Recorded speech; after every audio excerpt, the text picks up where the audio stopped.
Hello, welcome back to Zenith Unlocked Freedom from Addiction. We just finished the 7th key on humility and will now start the first session of the 8th key, which is accountability. And in this session, we will look at the importance of accountability. At its most basic level, accountability is getting help from someone you trust. We recognize that we are in need of assistance in this endeavor to overcome our addiction. This is the perfect topic to cover after humility because it takes tremendous humility to arrive at this conclusion that we need help from someone else. You might find yourself feeling anxious about this and start telling yourself many reasons why you are different from others and in fact do not need accountability.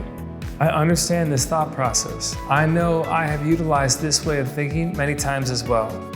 The truth is, however, having help from a friend, a professional, or someone else that you can trust from an addiction program like Alcoholics Anonymous or Narcotics Anonymous will increase your chances of successfully overcoming your addiction. In an article for Entrepreneur.com, Barrett Wisman wrote, "The American Society of Training and Development found that people are 65% likely to meet a goal after committing to another person. Their chances of success increase to 95% when they build in ongoing meetings with their partners to check in on their progress." While Barrett was most likely writing this to inform people how to best meet their goals in running a business, it still works for you. I know that while I was trying to sober up, I committed to many people that I was trying to stay sober. However, I still fell to my vices about a month later. I was able to benefit greatly in my mission of sobriety when I found accountability with someone else who I trusted and did not want to let down. And I think my problem was that I could not trust myself with sobriety. I did not think much of myself at this time, so letting myself down was not a tremendous consequence for me.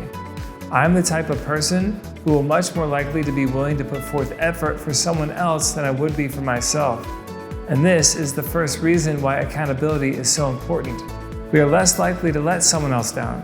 Like if I wanted ketchup for my French fries and the bottle was way across the room, I would probably say, oh well, maybe next time. However, if someone else asked for the ketchup, I would be on my feet in seconds.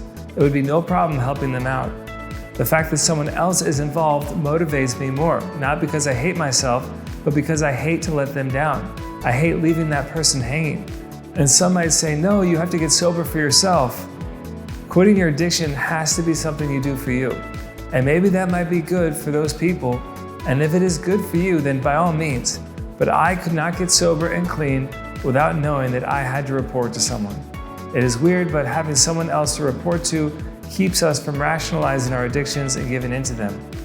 We know that we are going to need to share our results with someone else, and that keeps us on the straight and narrow. The next reason why accountability is so helpful is what I alluded to earlier. You cannot trust yourself when you are addicted to something. Your brain is craving your addiction. Sometimes this craving is physical, and so you will always find a way to convince yourself to do it. Having someone to talk to when you start to consider your addiction more and more is extremely beneficial. That is why it is important to find someone who is okay with you contacting them whenever is convenient for you, or at least they are more open to late night calls. Another reason why having an accountability partner is good is that you get to share in your accomplishments and celebrate with someone. A birthday party is just better with more people than just yourself. So if you are overcoming your addiction, it feels really good to celebrate this with at least one other person. And if you have a good accountability partner, it will feel good for them too. Which brings me to an important part of accountability, how to choose an accountability partner. Here are a few things to keep in mind to help ensure that having accountability works well for you. Find someone who you would not want to let down. In my many attempts at giving up my addictions in the past, I was too selfish to really care who I let down. It is important that you care.